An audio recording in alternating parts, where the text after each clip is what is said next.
the necessary legislation. But not just enough to do the legislation, it is the enforcement of the legislation now that is going to be important, so that we are able to state firmly and with confidence that Barbados meets the international standards in relation to how it does its pesticide management, and that they can vouch for the quality of the food which they offer. It also means that you must have pesticide registration. It means you have to exercise control over the actual sale. And you would have heard that the Honourable Member for St. Philip South talk about the need to get a license in order to be able to use a particular chemical. Along with government, industry now is important. And here in the Caribbean, we have not yet developed, none that I know of, we have not yet developed enterprises that really look at the development of pesticide control substances or approaches.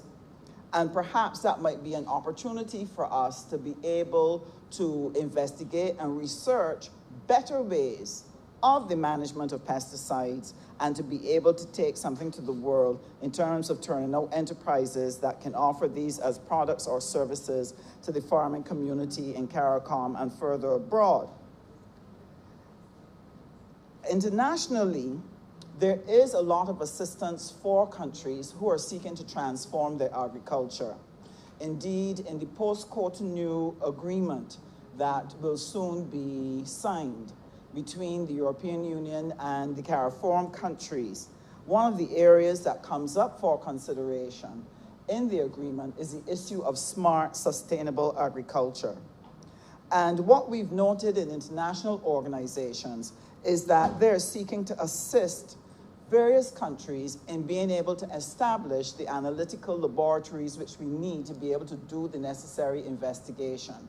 That is one of the shortcomings that Barbados has suffered from for many years and has limited our ability to be able to trade with Martinique or Guadeloupe or Suriname, because we've not had the lab services to be able to test our product and therefore vouch for its quality. But I can assure the country that the Minister of Agriculture, the Honourable Member for St. Philip South, has that well in hand. And so, Mr. Speaker, if we can be successful in the effective use of the pesticides, if we can be successful in being able to develop the sanitary and phytosanitary legislation, if we are successful in being able to get laboratory services, the success of the Honourable Member for St. Philip South in achieving these things will help to drive the success of Barbados for a very long time into the future. And he would have left a powerful legacy for us as a nation and for the security of our people. Because if we can succeed in this, Barbados will be able to get involved in a regional production program. And this has been very important, and the heads of government have been driving this particular process. They have created the formation of the Caricom Private Sector Association, which brings together the private sector from across the region, and they have tasked them with the 25 in 25 program to be able to reduce our import bill in the region by at least $450 million and move it gradually until we're able to get to our desired goal. And this is something I look forward to. I'm also equally pleased to share that we've had the formation of the Caricom Manufacturers Association, where a number of manufacturing associations around the region have come together to form a regional body so that they too can look at how they can move forward in terms of production. And one of the things that they will be seeking to cash in on will be the manufacturing of agro products. Now, I know in Barbados, we often say that our private sector tends to be laid back, tends not to step forward, tends to avoid risk. But one of the things that I have been seeing over these past 2.5 years is that we have a number of businesses who are now stepping forward, thinking outside of the box, stepping out and doing new things. And so we have a number of them that are seeking to get involved in the agro production area. And so I'm looking forward to Barbados having more products, a diversity of products to be able to bring to the market. So, Mr. Speaker, I just want to end by congratulating the honorable member and also to also congratulate the other ministries that work assiduously together to help us advance the benefits for Barbados in terms of what we're going to do in the transformation of our economy. And many times I've heard, Mr. Speaker, people don't seem to hear when we speak, and this is unfortunate. I wish more people would listen to Parliament. But so often you hear people saying there's nothing happening in agriculture, we don't have an agricultural plan, and I'm wondering, where are they? What are they listening to? Because we're constantly announcing what we are doing and what people can look forward to. And I'm so pleased that the initiative which the Honourable Member for St. Philip South has started has not only galvanized the commercial farmers of Barbados, but has also galvanized the regular citizen. Between COVID and the Ministry of Agriculture, there's been such a tremendous interest in everybody looking to grow something.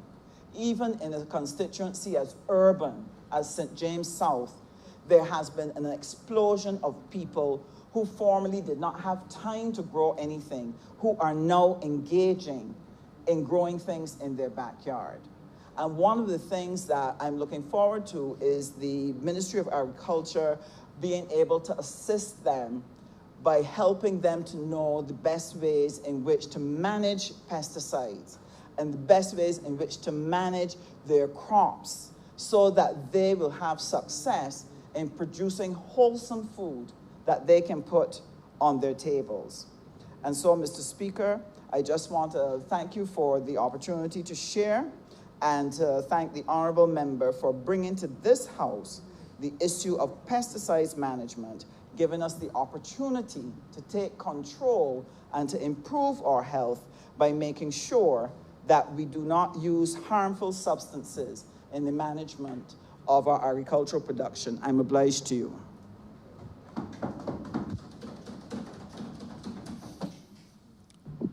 Honourable Member for St. Philip South. Thank you, Mr. Speaker. I wish to start by thanking all of my colleagues for the contribution they've made in support of this bill, and to say that I'm extremely pleased to know that we have recognized the work that is being done in the Ministry of Agriculture and Food Security. I'm sure the team at the ministry will be happy to note the tremendous support that they are getting from my colleagues as far as we move towards a transformational program and to bring agriculture into the 21st century. Mr. Speaker, the Honourable Member for St. Michael West asked a few questions which I would seek to address. Impact on coastal and marine environment, that was handled very eruditely by the member for St. Michael South. Equally, whether pesticides go into water reserve, collaboration between the ministries, implications for fisheries, protocols for prescription for use of chemicals, all were addressed very eruditely by the Honourable Member for St. Michael South. He did, however, ask about the situation on farmlands with the use of pesticides, and I am happy to report that there is a health and safety committee at the BAMC that deals specifically with these things. People who work in the fields dealing with pesticides or chemicals are given the appropriate gear to wear. And this is part of a review process that takes place where they must comply. So the BAMC is compliant. Sir, I have a document that clearly outlines, and I can make this a document of the House, because it is important that I cover some of the things that are captured here. the BAMC undertakes to comply and to act in conformity with all the statutory health and safety requirements and the International Labour Organization, ILO, Convention C-155 and C-184, Minister. And so therefore, the BAMC is compliant, and there are people who are working using pesticides or harmful chemicals are given the appropriate gear. The document goes on to address...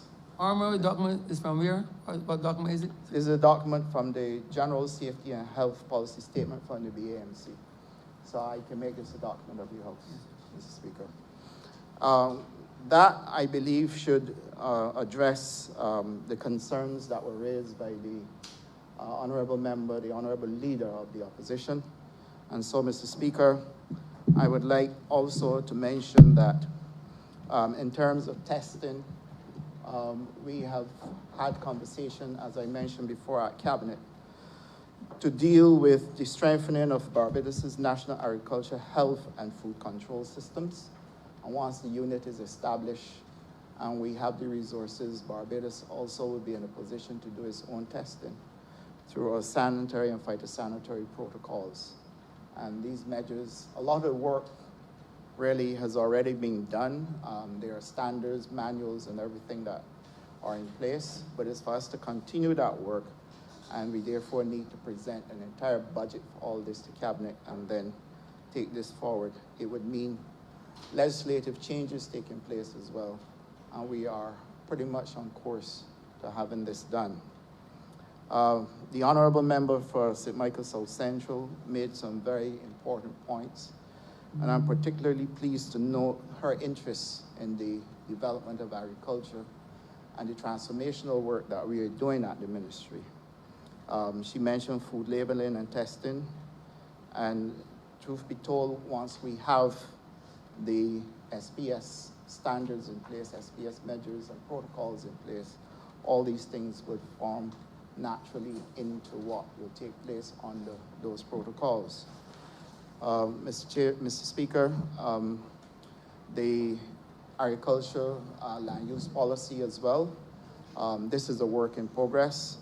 I am acutely aware of a meeting that was held between the two ministries, and we will make sure that we are in a position to determine certainly the amount of land that should be retained for agriculture and what can be used otherwise for development and investment.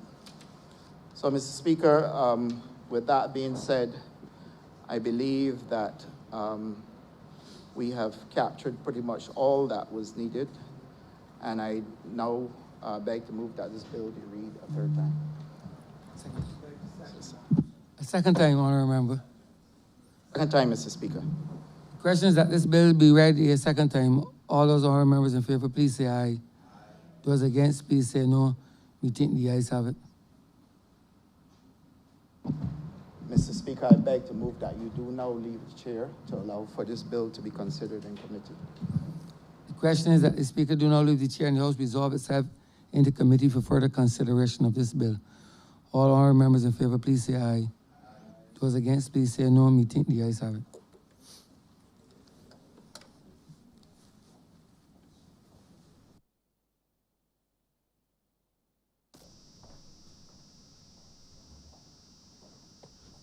This House is now in committee.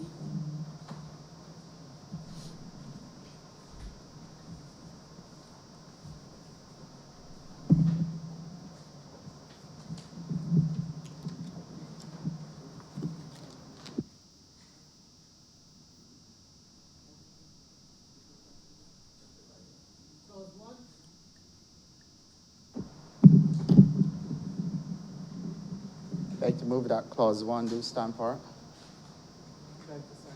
Question is that clause 1 stand part. All honorable members in favor, please say aye. Aye. All those against, please say nay. Methinks the ayes have it. Madam Chair, I beg to move that clause 2 do stand part. Question is that clause 2 stand part. All honorable members in favor, please say aye. All those against, please say nay. Methinks the ayes have it. Madam Chair, I beg to move that clause 3 do stand part. Question is that clause 3 stand par. All honorable members in favor, please say aye. All those against, please say nay. Methinks the ayes have it. Madam Chair, I beg to move that clause 4 do stand par. Question is that clause 4 stand par. All honorable members in favor, please say aye. All those against, please say nay. Methinks the ayes have it.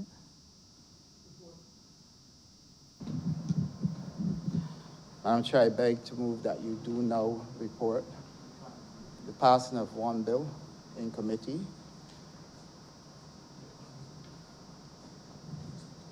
To His Honor the Speaker. Seconder.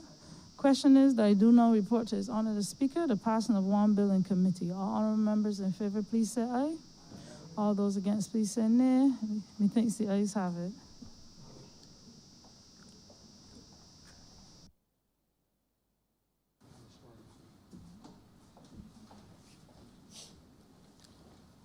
Chairman of committees has reported the passing of one bill in committee.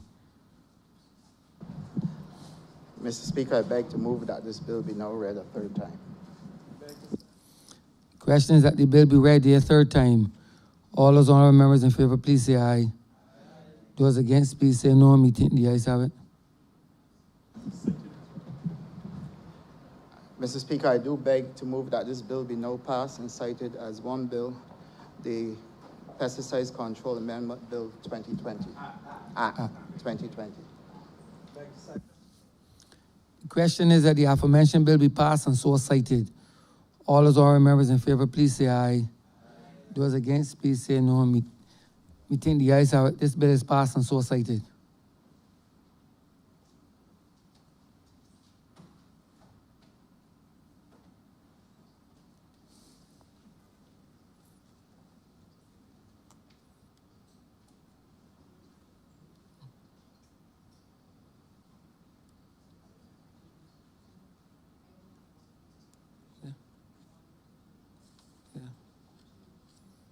Number 5.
Order number 5, sir.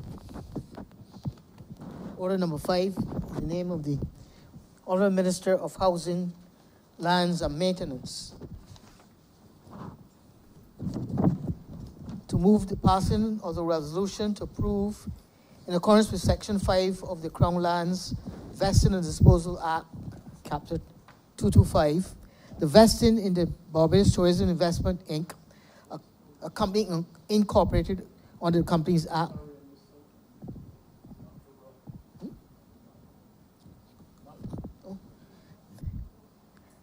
Act, Chapter 308, of the parcel of land, the property of the Crown, situate at Bay Street in the parish of St. Michael, in this island, more particularly described in the schedule to this resolution, for the public purpose of tourism development.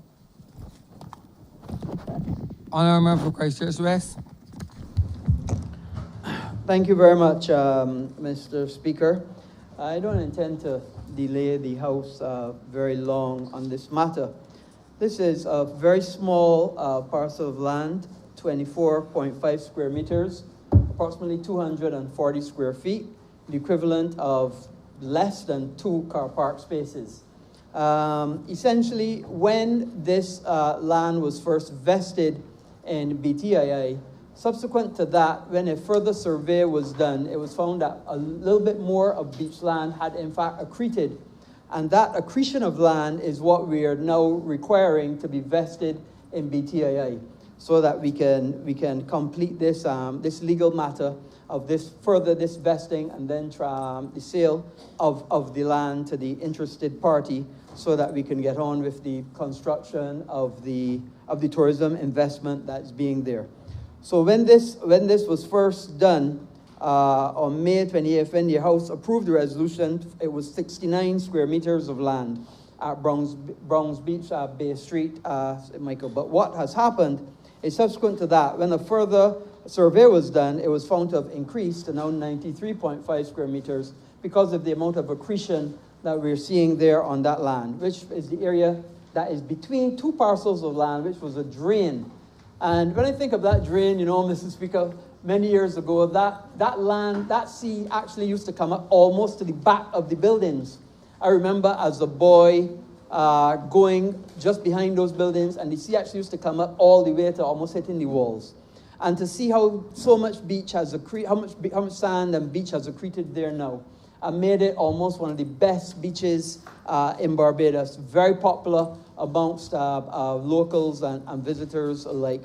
And it forms part of what I call the Platinum Horseshoe as it moves around Carlisle Bay.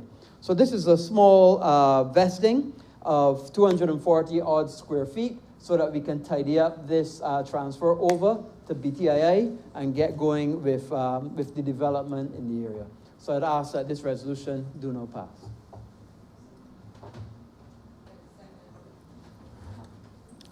The question is that this resolution do not pass. All those honorable members in favor, please say aye. Those against, please say no. We think the ayes have it. This resolution stands passed.